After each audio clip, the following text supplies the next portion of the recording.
Seja bem-vindo ao podcast MG Familiar.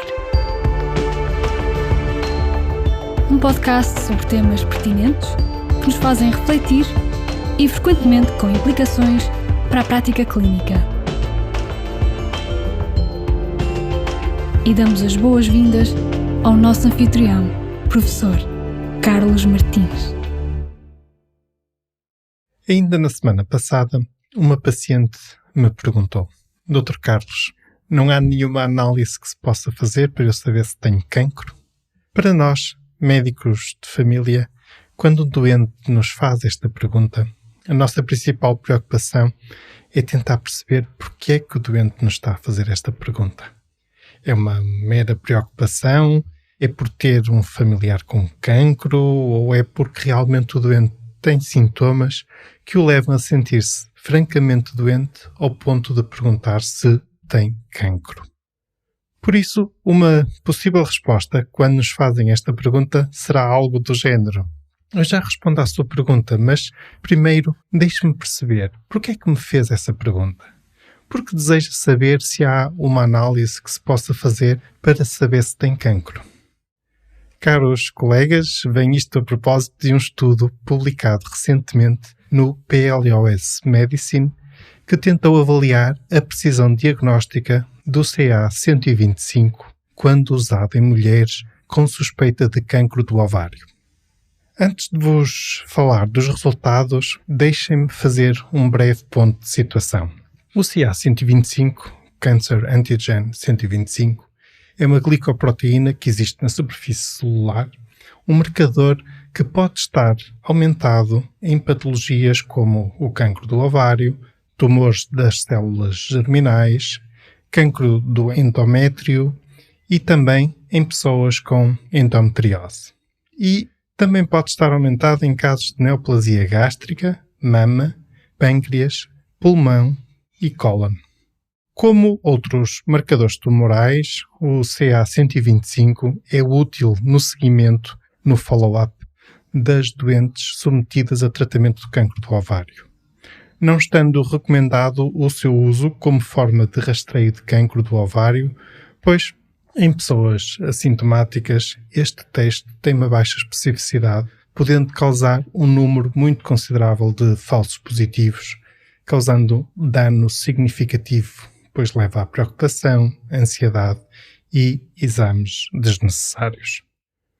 Contudo, embora não esteja recomendado como teste de rastreio, tem-se vindo a discutir se este teste poderá ser usado como meio complementar de diagnóstico nas mulheres em que se suspeita de cancro do ovário.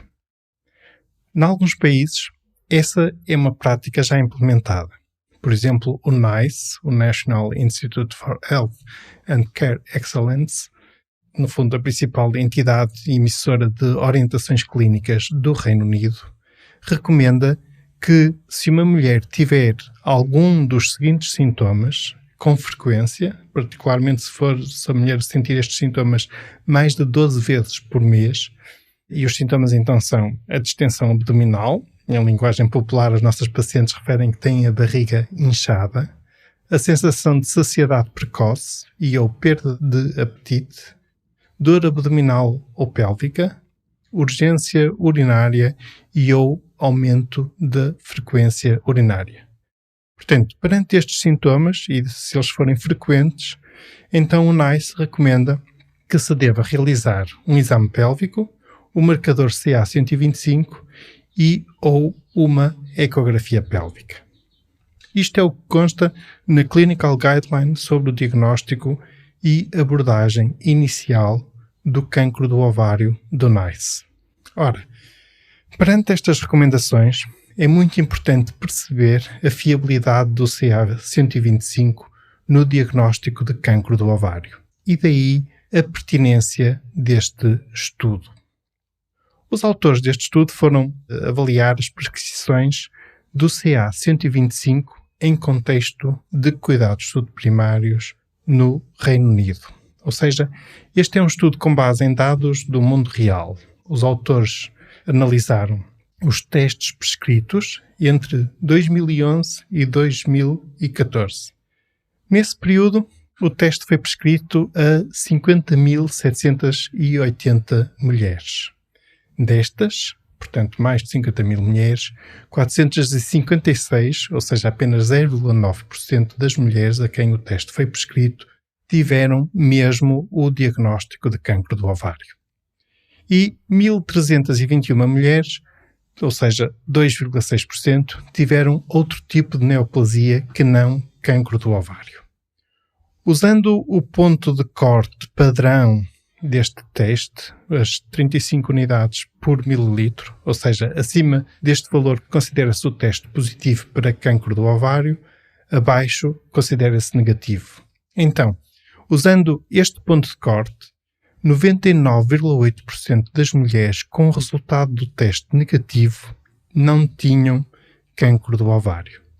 Ou seja, temos um valor preditivo negativo de 99,8%.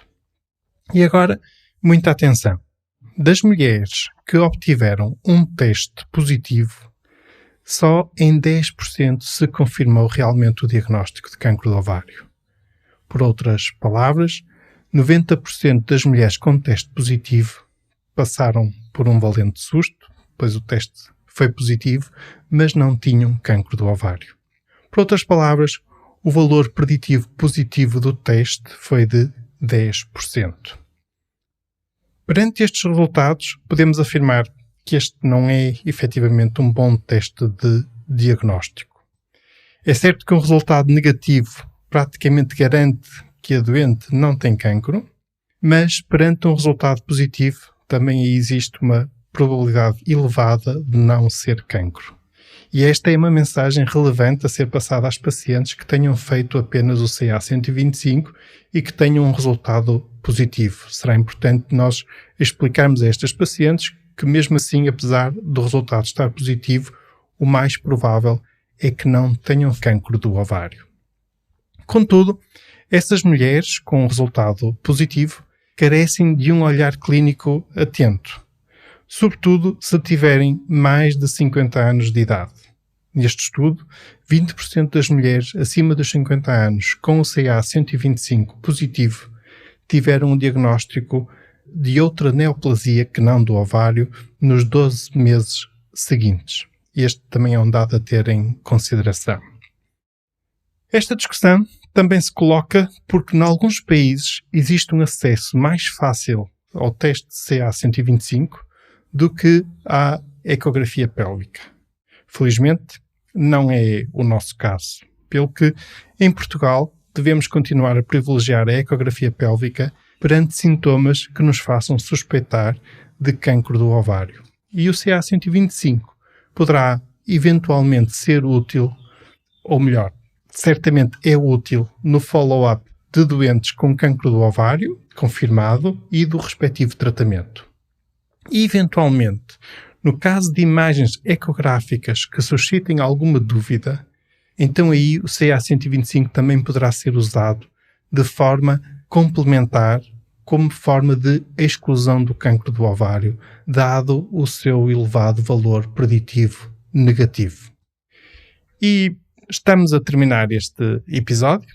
Quero apenas informar que, juntamente com este episódio, partilharemos o link de acesso ao artigo original, também o link de acesso à guideline do NICE, e quero ainda chamar a vossa atenção para um novo quadro resumo de abordagem das infecções vulvovaginais e cervicites que publicamos recentemente no nosso portal MG Familiar. Um instrumento de apoio à prática clínica que foi elaborado pela nossa colega Raquel Patrício, da USF Alves Martins. A ela, o nosso muito obrigado. Caros colegas, muito obrigado pela vossa companhia neste episódio do podcast MG Familiar. Fiquem bem, continuem bem.